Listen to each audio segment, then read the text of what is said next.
మోడీ ప్రభుత్వం మతోన్మాదంతో ప్రజలను విచ్ఛిన్నం చేస్తుందని సిపిఐ జాతీయ కార్యవర్గ సభ్యుడు చాడా వెంకటరెడ్డి ఆరోపించారు. సిపిఐ జాతీయ కార్యవర్గ సభ్యుడు చాడా వెంకటరెడ్డి కేంద్ర ప్రభుత్వంపై ఘాటు వ్యాఖ్యలు చేశారు.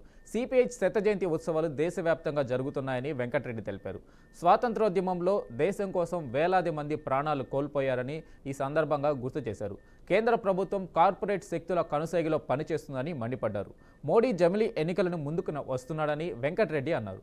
రాజ్యాంగాన్ని అమలు చేయకుండా పాలకులు కాలయాపన చేస్తున్నారని వెంకటరెడ్డి దుయ్యబట్టారు.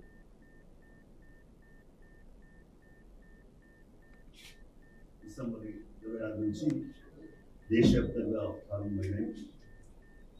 డిసెంబర్ 30 తారీఖు నాడు నల్లగొండ పట్టణంలో, నల్లగొండ జిల్లా కేంద్రంలో తెలంగాణ భారత కమ్యూనిస్ట్ పార్టీ ఆధ్వర్యంలో శతజయంత్యోత్సవాల ప్రారంభ సభ.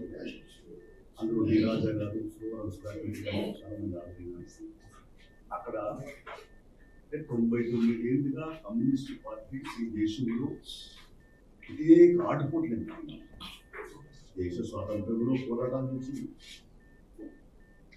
అలాగే ఆనాడు ఉన్నటువంటి 550 సంస్థానాల్లో కూడా ఇక్కడ మన దగ్గర నైజాం రాజకీయ వ్యవస్థ ఎట్లుందో, మైసూర్ రాజు, మద్రాసు రాజు, కాశ్మీర్ రాజు, లేకుంటే పశ్చిమ బెంగాలు, మరి అలాగే కేరళలో అనేక 550 సంస్థానాలు కూడా ఇదే వాటికి